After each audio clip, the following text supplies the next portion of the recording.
In the last class, we were studying about chapter 3 from history, that is ancient civilizations of India. In that, we discussed about the first urbanization, we discussed about the Indus Valley civilization, and also we started with the Vedic age.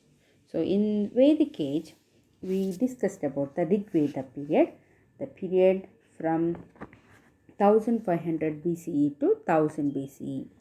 In today's class, let us discuss about post-Rig Veda period, the period from 1000 BCE to 700 BCE.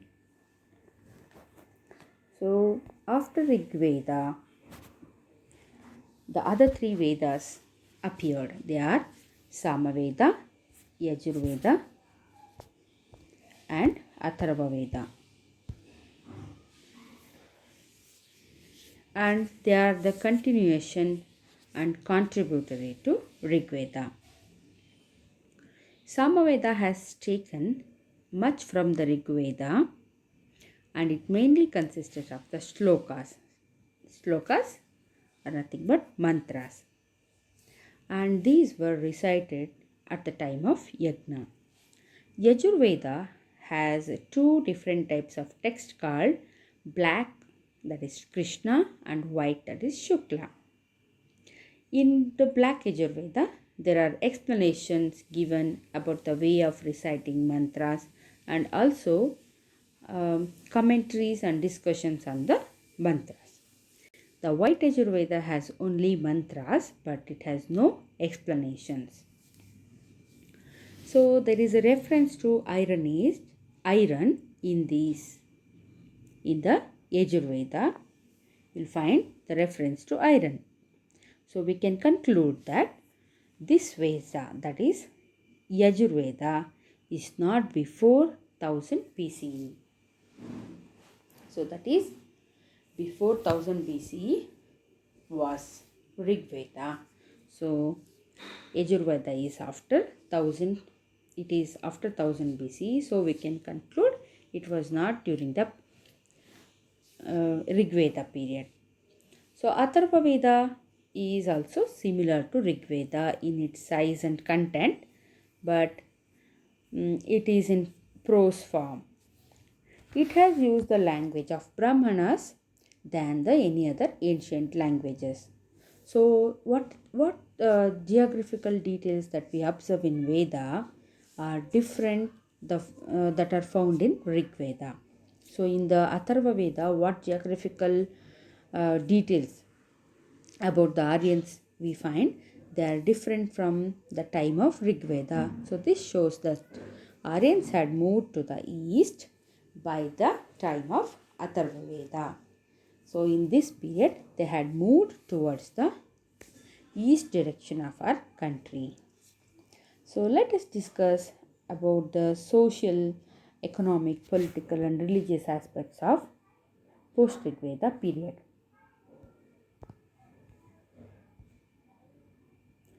So let us take social system.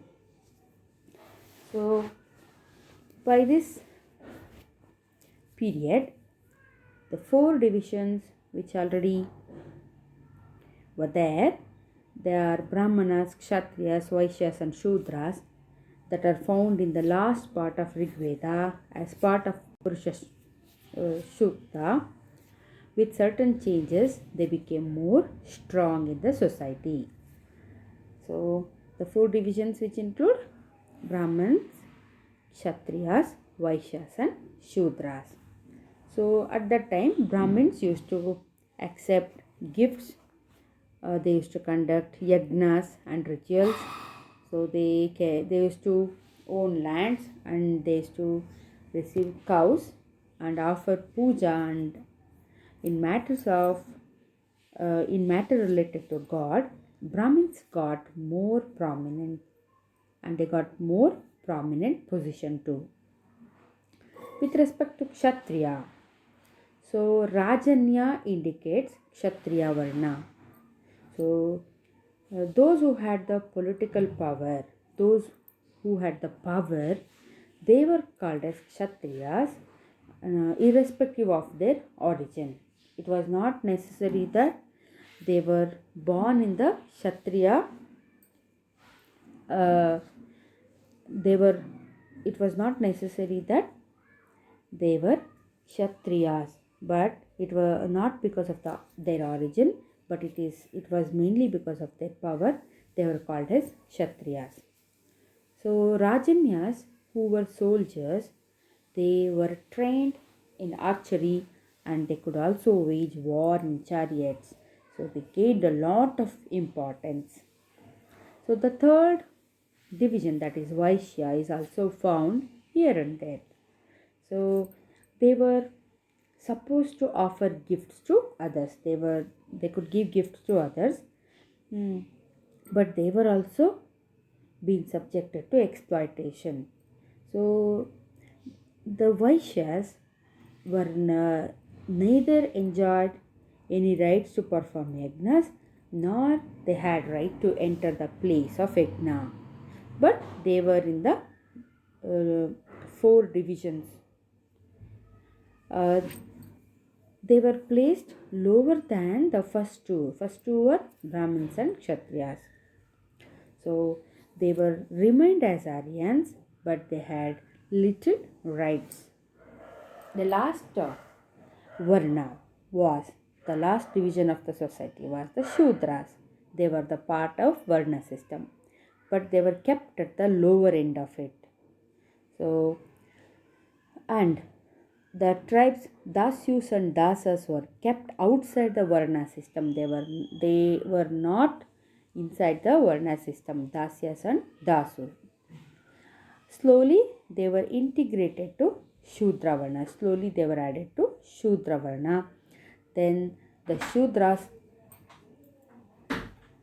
were accepted as part of the Varna system. The Shudras did not enjoy any rights. They were not given any rights. They could have been thrown out or killed at any time. Shudras were not allowed to perform yagnas too.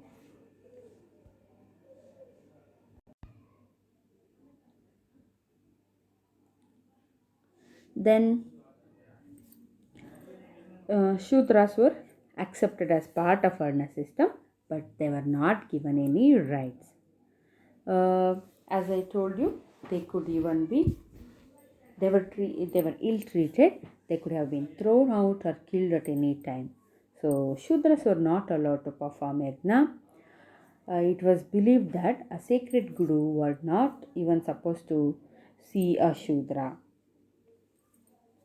So sometimes the Shudras could have come from tribes like Dasyu, Dasa, and others. Then some others include Nishada, Chandala. They were also grouped as untouchables. So untouchability was also there with respect to the tribes like Nishada and Chandala. So what about the position of women? Women were placed at the lowest position in the social hierarchy. Then, during this period, we can find the reference to dowry. The practice of dowry was there. You will find this in Atharva Veda. Then, there was no much or proper benefit for the women's work. As I told you, women were placed at the lowest position. Then there was a practice of polygamy. Polygamy means a person marrying more than one person. So polygamy was prevalent among the rich and powerful persons. There was a chance for a widow to get remarriage. So widow marriage was also present during that period. Then let us know about the economic system. So by the time of post-Rigvedic period, Aryans moved to Sindhu river area to Ganga river area. So what they did, they destroyed the forest. Then with the help of fire, they burnt the forest and cleared the land for agriculture. And in the process, these tribal people, these tribes have reached the plains of Uttar Pradesh. Then they moved towards the river Ganga plains. Here they used iron axes. Use of iron axes was present. They used the iron axes, and iron axes were also used to chop off trees. There is a reference to uh, plows. Oxen were used to oxen were used. Then there is a reference to 6 and 8 oxen driven plow in Atharva Veda. Even 12 oxen driven plow is referred to in Yajurveda. So this proves that the usage of oxen in agriculture increased. So the importance of oxen in agriculture increased, and they treated cattle as their wealth. So maybe for this reason, killing of uh, cows was banned, but it was not practiced by all the people. So wealth of a person was calculated on the number of cattle that he possessed. And you will find the reference to metals like gold, copper, iron, lead, brass, and tin in Vedas, in during especially in post Rig Veda period. There is a reference to metals. They used the gold, copper, iron, lead, brass, tin. Silver was also used. There is a reference to with respect to use of silver in the Vedic text. But there is no indication of iron mining before 1000 BCE. Okay, then now you understood that regarding economic system. What you understood, they have moved to Ganga river areas and plains of Uttar Pradesh.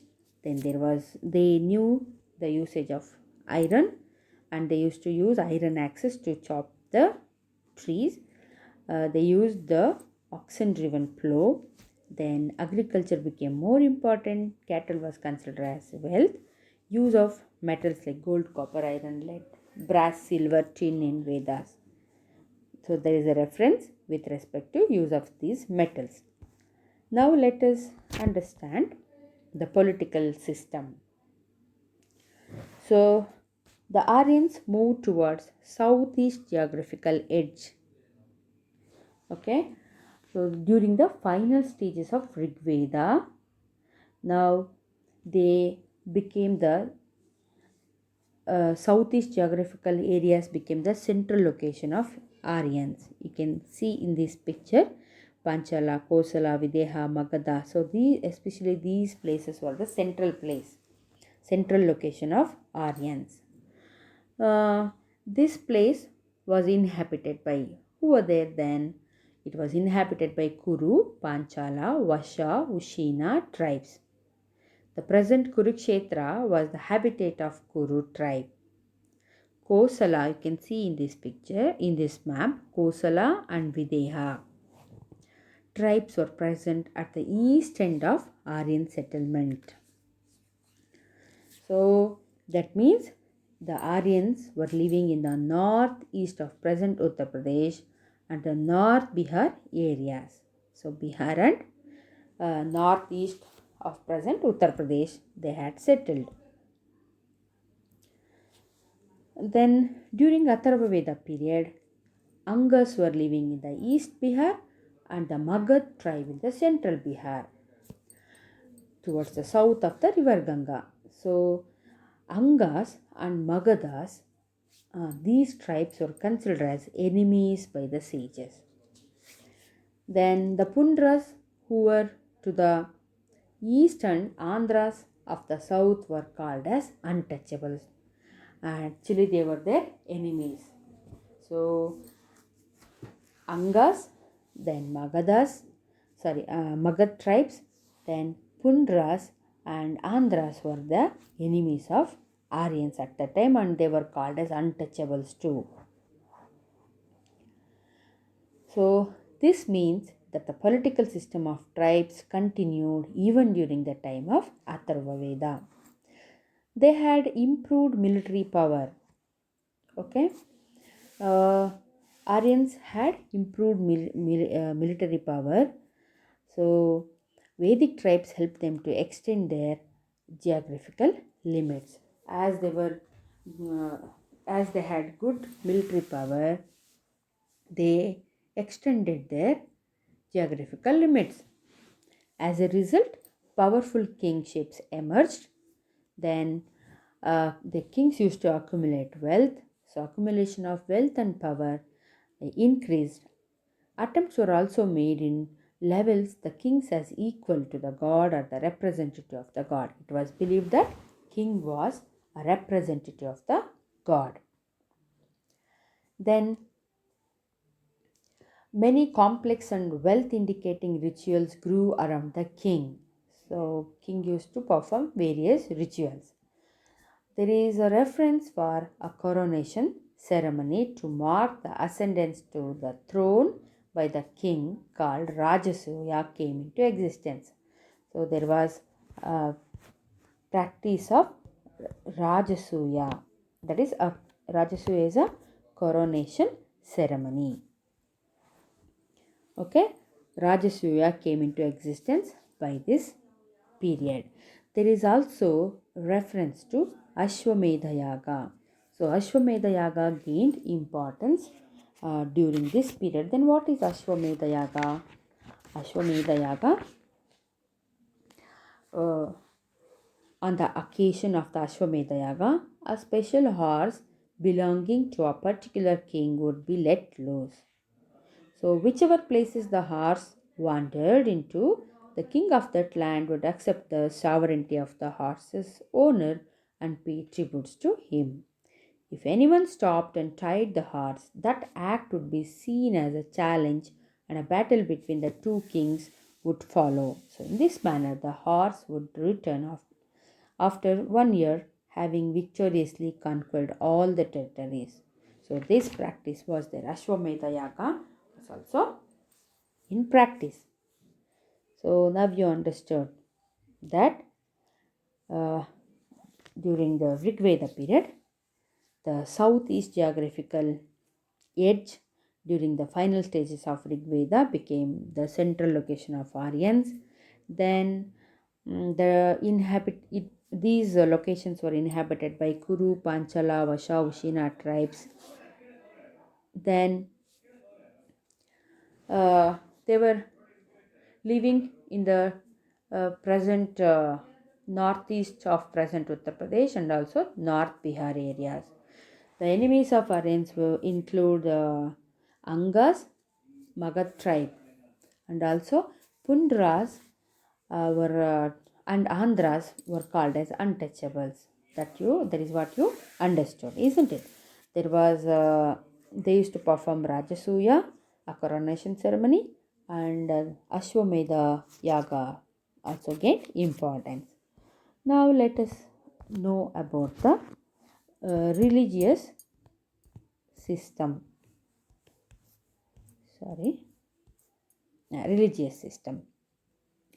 So the religious beliefs and rituals of Rig Veda continued along with the changes and additions during post-Rig Vedic period. So whatever the beliefs they had during the post-Rig Vedic period, before that is during the Rig Veda period, those continued with some changes and additions during the Rig Veda period. So in this period, Rudra and Vishnu had gained a significant position. Okay, they became important gods along with the Vedic gods. So in the post Rig Veda period, Rudra and Vishnu gained importance, that is significant positions. So in Upanishads, new concepts like karma and rebirth of souls were also created. So Rudra also took over the legends and mythology of them unto himself. It was believed all things that happen in the world are the result of yajnas, and such notions were incorporated into Puranas. Puranas are mythological stories. It was believed that all things that happened in this world are the result of yajnas. So yajnas got most importance during this period. So Upanishads concepts like karma and rebirth of soul were created. What we also use the words like karma and rebirth of soul, right? Punarjarma. So these concepts were created during the post Rigveda period. So this is all about the post Rigveda period that you and hope you understood this.